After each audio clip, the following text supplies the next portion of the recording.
Matagumpay naman ng International Negros Oriental Marathon o INOM 2024.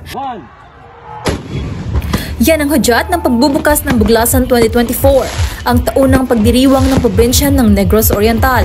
Ang festival ay inumpisahan ng International Negros Oriental Marathon na may kategoryang 42 kilometers, 21 kilometers, 10 kilometers at 6 kilometers parehas sa kababaihan at kalalakihan.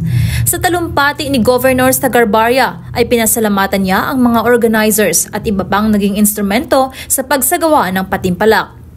Pagkatapos ng opening program ay isinagawa ni Governor Sagabarya ang gun start ng International Negros Oriental Marathon sa pamamagitan ng kanyon na inihanda ng 302nd Brigade sa pamumuno ni Brigadier General Joey A. Escamillas, Philippine Army.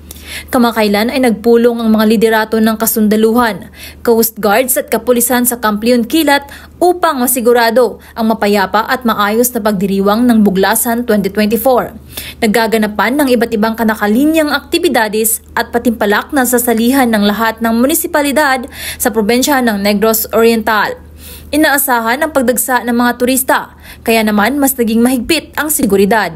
Matagumpay naman ang International Negros Oriental Marathon o INOM 2024 na sinalihan ng mahigit 8,000 runners at aasahan na gagawin na ito taon-taon.